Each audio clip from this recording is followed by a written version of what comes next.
오늘 말씀을 보면 신명기 27장은 이스라엘 백성들이 요단강을 건너서 약속의 땅에 들어가면 가장 우선적으로 해야 할 일들을 기록했습니다. 먼저 큰 돌들을 세우고 그 위에 율법의 말씀을 기록하라. 두 번째는 다듬지 않은 돌로 단을 쌓고 번제와 화목제를 드려라.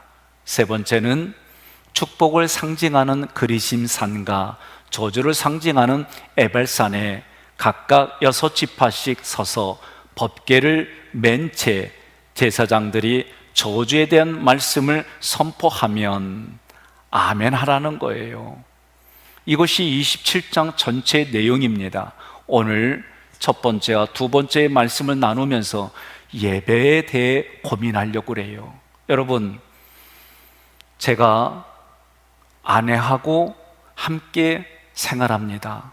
중요한 것은 내 마음속에 아내에 대한 배려, 아내에 대한 생각, 아내에 대한 집중 없이, 내 마음에 아내에 대한 어떤 것도 없이 아내하고 함께 있으면 아내는 행복해하지 않아요.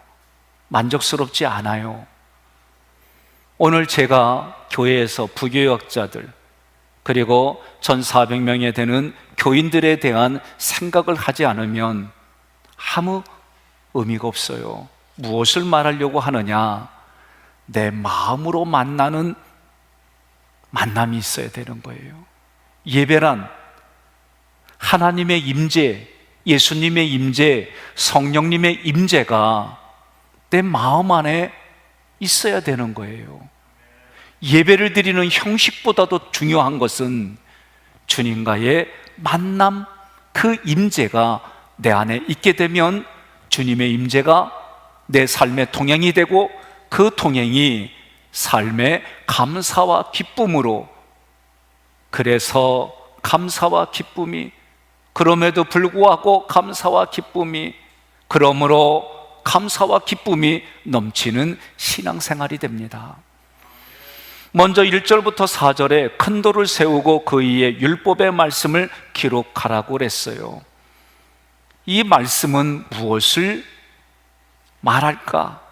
큰 돌을 세워서 율법의 말씀을 기록한다. 이것은 어떤 뜻일까? 히브리인들에게 돌은 에벤이라고 하는 단어예요.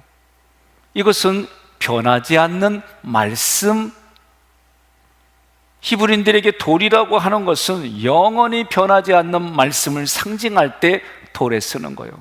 그래서 영원히 변하지 않는 하나님의 말씀을 절대로 잃어버리지 말라, 그런 의미에서 변하지 않는 돌, 그 돌에 기록하고 기억하라, 그렇게 말씀하셨어요. 이 모습은 장차 예수 그리스도께서 십자가 구속을 완성하시면 보혜사 성령이 우리에게 오셔서 하나님의 말씀을 잊지 않도록 우리 마음판에 새겨줄 것이다, 이것을 예표하는 거예요. 그래서 사도 바울은 성령께서 성도들의 마음판에 하나님의 말씀을 쓰셨다라고 기록했습니다. 고린도후서 3장 3절 함께 봉독합니다. 너희는 우리로 말미암아 나타난 그리스도의 편지니 이는 먹으로 쓴 것이 아니요 오직 살아계신 하나님의 영으로 쓴 것이며 또 돌판에 쓴 것이 아니요 오직 육의 마음판에 쓴 것이라. 아멘. 하나님의 영으로 보혜사로 쓴 것이며 돌판에 쓴 것이 아니라 우리 마음판에 썼단 말이요. 우리 마음판에 쓰기 이전의 구약에는 어디다 썼느냐? 돌판에다 쓴 거예요. 자, 고린도후서 3장 3절에 너희는 그리스도의 편지라고 그랬어요. 여러분과 제가 누구냐라고 할 때 사도 바울은 고린도후서 3장 3절에서 그리스도의 편지다라고 쓴 거예요. 여러분, 편지를 써보셨어요? 세상에도 이런 노래가 있어요. 가을엔 편지를 쓰겠어요. 누구한테? 써봤어야 알지. 저도 편지 쓰는 거는 쉽지 않습니다. 왜? 내 마음의 것을 써야 하기 때문에 그런 거예요. 글을 읽어보면 마음으로 썼는지 그냥 썼는지 그래요. 오늘 민혁 씨는 군에 가거든 부모님께 편지 쓰는 시간을 줘. 지금까지 써봤어요? 응? 안 써봤어? 이제 쓴다고. 저도 편지 쓴 거를 이렇게 보니까 군에서 썼던 것들이 있어요. 야, 군에 가면 효자가 돼. 얼마나 효자가 되는지. 그래서 부모님들이 어떤 때 속 썩으면 빨리 군대 나가라고. 그 얘기는 효자 되라는 얘기요. 군에 가면 그렇게 부모님이 생각나고 못한 것만 기억나고, 그래서 쓰는데 구구절절. 효자도 이런 효자가 없어요. 그래서 저희 때는 군대 갔다 오면 그 군기가 6개월 간다고 그랬어요. 요새는 6개월이 뭐요? 3개월도 안 간대. 한 달 정도는 그런 마음을 가지고 가다가 옛날로 돌아간대. 성경도 그래요. 이스라엘 백성들이 하나님 만나면 하나님 앞에 효자가 돼, 장자가 돼. 그런데 또 세월이 지나면은 언제 그랬냐고. 그게 본래 우리 모습인 거예요. 너희는 그리스도의 편지다. 이 얘기는 한마디로 말하면 하나님의 마음을 전달하는 자다, 그 얘기예요. 하나님의 말씀을 전달하기 위해서는 먼저 내 마음판에 쓰여져야 되는 거예요. 내 마음에 있는 것이 가는 거예요. 그 마음판에 말씀을 새기는 것은 먹으로 쓰는 것이 아니라 하나님의 영인 성령께서 우리 마음판에 쓴다라고 말하는 거예요. 쓴다라고 하는 이 단어는 지워지지 않도록 새겨넣는다라는 뜻이에요. 내 마음에 하나님이 지워지지 않도록 말씀을 써오셨어요. 마치 돌에 말씀을 새기듯이 성령께서 우리 마음판에 말씀을 새기시겠다는 거예요. 내가 새기는 게 아니요, 하나님이 강권적으로 새겨주시겠다는 거예요. 말씀이 사람들의 마음판에 새겨지면 그때부터 나의 마음의 안에 생각과 감정과 밖으로 나오는 언어가 달라지는 거예요. 예배를 드렸어요.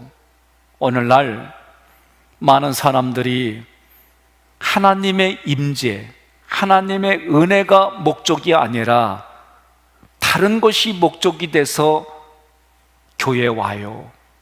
그래서 어떤 결과가 나타나요? 재미가 없다는 거예요. 교회에 오면 많은 부분들이 재미가 없다는 거예요. 오늘 아침에도 우리 부교육자들과 그런 말씀을 나눴어요. 예배하면 가장 1순위가 하나님의 임재를 경험하는 거다. 하나님의 임재를 경험하는 거예요. 여러분, 내가 좋아하는 사람을 만나면 어때요? 그 순간이 기뻐요. 감사해요. 즐거워요. 내가 좋아하는 사람을 만나는 그 기대감이 있어요. 좋아하는 사람을 만나면 그것에 기쁨과 감사가 있어요. 하나님 앞에 기대를 가지고 오셔야 됩니다. 하나님 앞에 그 기대가 없으면 안 되는 거예요. 내가 예배를 드리는 행위가 중요한 것이 아니라 예배를 드리기 전에 하나님에 대한 기대가, 오늘 예배를 통해 그 기대가 채워지는 하나님의 임재의 은혜가 내 안에 흘러 넘쳐야 되는 거예요. 그랬을 때에 하나님의 말씀이 내 마음판에 새겨집니다. 새겨져서 어떤 이들에게는 교훈이 있고, 어떤 이들에게는 책망이 있고, 어떤 이들에게는 의로 교육하기에 유익한 하나님의 말씀의 현상들이 나타나는 거예요. 그래서 그 말씀이 나를 지켜주고 나를 이끌어가기 시작합니다. 예수님도 친히 말씀하셔서 우리 마음판에 새겨져야 하는 것을 말씀하셨어요. 요한복음 15장 7절에 너희가 내 안에 거하고 내 말이 너희 안에 거하면 무엇이든지 원하는 대로 구하라. 그리하면 이루리라. 아멘. 하나님의 말씀이 내 마음판에 새겨지면 내 안에 있는 생각과 가치관이 달라지기 시작합니다. 바뀌어집니다. 하나님의 뜻을 알고자 하는 거룩한 뜻이 생깁니다. 하나님의 뜻을 이루고자 하는 마음의 결심이 서게 됩니다. 말씀 안에 거하면 하나님의 나라를 위하여 구하는 모든 것을 들어주신다 그랬어요. 하나님의 뜻을 알고자 하는 마음이 생깁니다. 그리고 그것을 이루고자 하는 기도를 시작합니다. 그래서 무엇이든지 구하면, 하나님의 나라를 위해서 무엇인지 구하면 하나님 나라를 위해서 하나님이 들어주신다라고 말씀하신 거예요. 4절 함께 봉독하겠습니다. 너희가 요단을 건너거든 내가 오늘 너희에게 명령하는 이 돌들을 에발산에 세우고 그 위에 석회를 바를 것이며. 아멘. 석회라고 하는 이 단어를 히브리어 자음으로 해석하게 되면 눈에 보이는 대답으로 구별한다라는 뜻이 돼요. 말씀을 돌판 위에 새기고 그 위에 석회를 바르라는 것은 우리의 삶의 눈에 보이는 대답으로 주신 것이 뭐냐? 하나님의 말씀이에요. 하나님의 말씀이 우리의 눈에 보이게 주셨어요. 그 하나님의 말씀을 우리 마음판에 새겨지면 그 말씀이 하나님의 백성으로 구별시켜 주신다, 이런 뜻이 석회를 바른다 그 얘기예요. 성령께서 말씀을 우리 마음판에 새겨주시면 그 말씀이 하나님을 향하여, 하나님을 위하여, 하나님에 의해서 살아가는 인생으로 만들어주는 거예요. 그들이 누구냐? 하나님의 백성이다 그 얘기입니다. 여러분,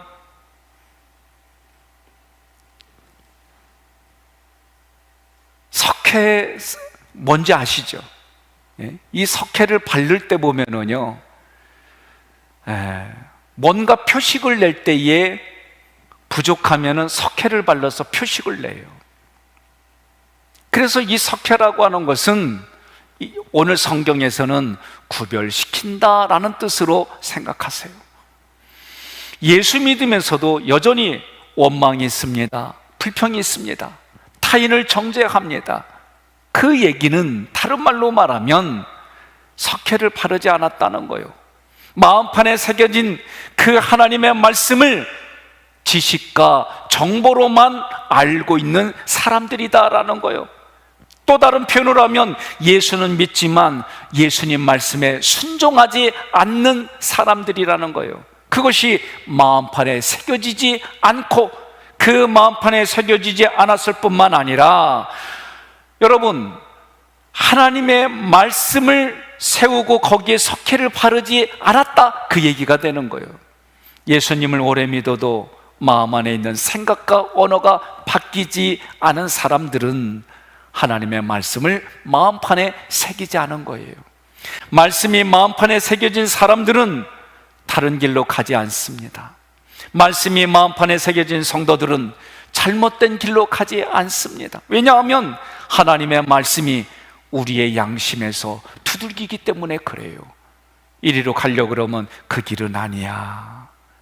내가 뭔가 택하려고 그러면은 마음에서 무거워지고 하나님의 말씀에 작동하기 때문에 그래요. 그래서 잠언서 6장 20절로 22절 우리가 한 목소리로 함께 봉독하겠습니다. 내 아들아, 내 아비의 명령을 지키며 내 어미의 법을 떠나지 말고 그것을 항상 내 마음에 새기며 내 목에 매라. 그것이 내가 다닐 때에 너를 인도하며 내가 잘 때에 너를 보호하며 내가 깰 때에 너와 더불어 말하리니. 아멘. 하나님의 말씀이 나를 깨우는 거예요. 그 말씀이 깨닫게 해줘요. 여러분, 우리 마음에는요, 내가 무엇을 자꾸 받아들이느냐에 따라서 내 생각과 감정이 바뀌는 거예요. 무엇을 집어넣어야 합니까? 하나님의 말씀인 줄 믿으시기를 바랍니다. 두 번째로 5절로 8절에는 다듬지 않은 돌로 단을 쌓고 번제와 화목제를 드리라고 그랬어요. 5절로 6절 함께 봉독하겠습니다. 또 거기서 내 하나님 여호와를 위하여 제단 곧 돌단을 쌓되 그것에 새 연장을 대지 말지니라. 너는 다듬지 않은 돌로 내 하나님 여호와의 제단을 쌓고 그 위에 내 하나님 여호와께 번제를 드릴 것이며. 아멘. 여기서 단을 쌓으려고 할 때 이 단은 번제단을 가리킵니다. 번제단은 예수 그리스도의 구속을 예표합니다. 따라서 번제단을 다듬지 않은 돌로 쌓으라는 말씀의 의미는 이런 겁니다. 예수님이 십자가상에서 뭐라고 그랬어요? 다 이루었다. 뭘 이루었다는 거요? 하나님의 말씀대로 살았고 하나님의 말씀대로 다 이루었다, 그 얘기예요. 이것은 한마디로 말하면 십자가상에서 하나님이 예수님께 말씀하신 구원을 다 이루었다, 그 얘기예요. 구원을 완성해 주었다, 이 얘기예요. 다시 말하면 하나님의 의라고 말할 때는 십자가, 예수 그리스도의 십자가 보혈을 말하는 거예요. 이것이 하나님의 의예요. 그 십자가 보혈을 받아들인 사람들마다 하나님의 의를 믿었다, 그 얘기를 하는 거예요. 왜 하나님께서 인간이 바벨탑 쌓는 것을 그렇게 싫어하느냐? 우리 이름을 드러내자, 예수 그리스도의 이름을 드러내는 것이 아니라 우리 이름을 드러내자, 하늘에 닿자, 구원을 자기의 힘과 능력으로 만들어 가자, 이것이 바벨탑의 사건이에요. 바벨탑을 쌓는 것은 한마디로 말하면 예수 그리스도의 구속의 은혜를 부인하는 것이다, 그것이 바벨탑이에요. 창세기 11장 3절에 서로 말하되 벽돌을 만들어 견고히 굽자 하고, 이에 벽돌로 돌을 대신하며 역총으로 진흙을 대신하고, 그래서 어떻게 해요? 하늘의 구원을 자기들의 힘과 능력으로 이루겠다라고 한 거예요. 다듬지 않은 돌을 대신하여 벽돌과 역청으로 탑을 쌓았습니다. 다시 말하면 인간이 수고하고 노력해서 하늘에 닿으려고 하는 것이 바벨탑 쌓는 거예요. 이는 예수가 그리스도가 아닌 자신들의 행위와 의로 구원에 이르려고 하는 모습이 바벨탑 쌓는 거예요. 바벨탑 쌓는 목적이 자기의 이름을 드러내는 거예요. 이름을 낼 뿐만 아니라 자신들의 힘과 노력으로 구원을 얻고 행복한 인생을 만들어갈 수 있다는 거예요. 이것을 하나님이 가장 싫어하시는 거예요. 하나님이 가장 싫어하는 게 한마디로 예수 그리스도의 구속의 은혜를 멸시하는 겁니다. 아하스 왕이 아수르 왕 디글랏 빌레셋을 만나러 다메섹에 갔습니다. 아하스 왕이 그곳의 우상들의 놋제단을 보고 그 제단의 모든 구조와 양식을 그려서 제사장 우리아에게 보내서 놋제단을 만들게 했습니다. 이것이 열왕기하 16장 14절의 내용이에요. 또 여호와의 앞 곧 성전 앞에 있던 놋제단을 새 제단과 여호와의 성전 사이에서 옮겨다가 그 제단 북쪽에 그것을 두니라. 다시 말하면 놋제단을 만들었다는 것은 번제단을 보기에도 좋고 멋있게 만드는 거예요. 다시 말하면 예수 그리스도의 십자가 구속을 인위적으로 조작하는 거예요. 다시 말하면 복음을 다르게 만들어가는 거예요. 20세기에 들어와서 루돌프 보트루만이 예수 그리스도와 신화라고 하는 책에서, 그가 그 책에서 탈신화화를 제창했어요. 다시 말하면 이성으로 이해할 수 있는 것만 받아들였어요. 신화적인 진술들은 받아들이지 않았어요. 성경을 그대로 믿으려고 하니까 이성이 부딪혀요. 그래서 여러분, 우리의 우둔한 머리를 열어서 하나님이 지혜를 주시고 지식을 주시고 믿음을 주셔야만 믿겨지는 것이 우리 내면의 삶이에요. 설득당한다고 하는 것은, 여러분, 심리학으로 보면 그런 말을 할 수가 없습니다. 설득당하는 사람은 아무도 없습니다. 내가 동의하느냐 동의하지 않느냐만 있는 것뿐이에요. 잘 생각해 보세요. 내가 하기 싫으면 하기 싫은 것만 보여요. 하기 싫으면 하기 싫은 논리만 생각해요. 하기 싫으면 하기 싫은 것만 들리게 돼 있어요. 내가 하겠다고 마음 잡으면 하겠다는 의지가 얼마나 강렬한지 몰라요. 성경에서 신화적인 것은 다 빼고 이성으로 이해할 수 없는 것은 다 빼고 이해할 수 있는 것만 받아들이겠다는 거예요. 그러면 여러분, 이것이 뭐냐? 다듬은 돌로 제단을 쌓는 모습인 거예요. 그것이 뭐요? 놋으로 제단을 만드는 모습이 되는 거예요. 6절에 다듬지 않은 돌로 내 하나님 여호와의 제단을 쌓으라고 하신 다음에 이어지는 말씀은 그 위에 내 하나님 여호와께 번제를 드려라 그랬어요. 다듬지 않은 돌로 만든 제단에서 드리는 제사만 하나님이 연락하시겠다 그 뜻이에요. 오늘날로 말하면 오직 예수 그리스도의 대속의 은혜만 의지하고 나오는 그 사람들의 예배만 받아주시겠다는 거예요. 그런 사람들만 하나님이 용서하시고 용납해 주시겠다는 거예요. 여러분과 저의 모든 것이고 모든 것의 기준은 예수를 그리스도로 고백하는 고백만인 거예요. 예수가 누굽니까? 나에게 그리스도입니다. 예수가 누구입니까? 십자가에서 달려 들어가신 하나님의 아들입니다. 주는 그리스도시요 살아계신 하나님의 아들입니다. 이 고백이 나의 신앙의 고백이 되고 우리의 고백이 되기를 바랍니다. 여러분, 오늘 예배를 드리며 모니터 앞에 앉아있는 여러분들, 나의 마음의 태도, 하나님 앞에 드려지는 이 예배, 오늘 내가 주님과 함께 있습니다. 내가 주님의 임재를 경험하게 해주십시오. 그래서 내가 주님의 임재를 경험합니다. 이것이 가장 먼저 돼야 되는 거예요. 저도 때로는 만나는 사람과 그 사람에게 집중하지 못할 때가 있어요. 바꿔서 나를 만나러 온 사람이 나에게 집중하지 하고 딴짓하면 참 불쾌해요. 왜 나를 만나려고 하지? 왜 시간을 들여서 나하고 함께 하려고 하지? 여러분, 하나님과의 예배의 자리도 여러분 그렇게 생각하셔야 돼요. 내가 하나님께 집중하지 못한다면, 내가 지금 모니터 앞에 있지만, 예배 중에 있지만 하나님 앞에 내가 집중하지 못한다면 여러분 문제 있는 거예요. 오늘 여러분의 내 마음, 내 몸, 나의 삶 자체가 하나님께 집중하시기를 주님의 이름으로 권면합니다.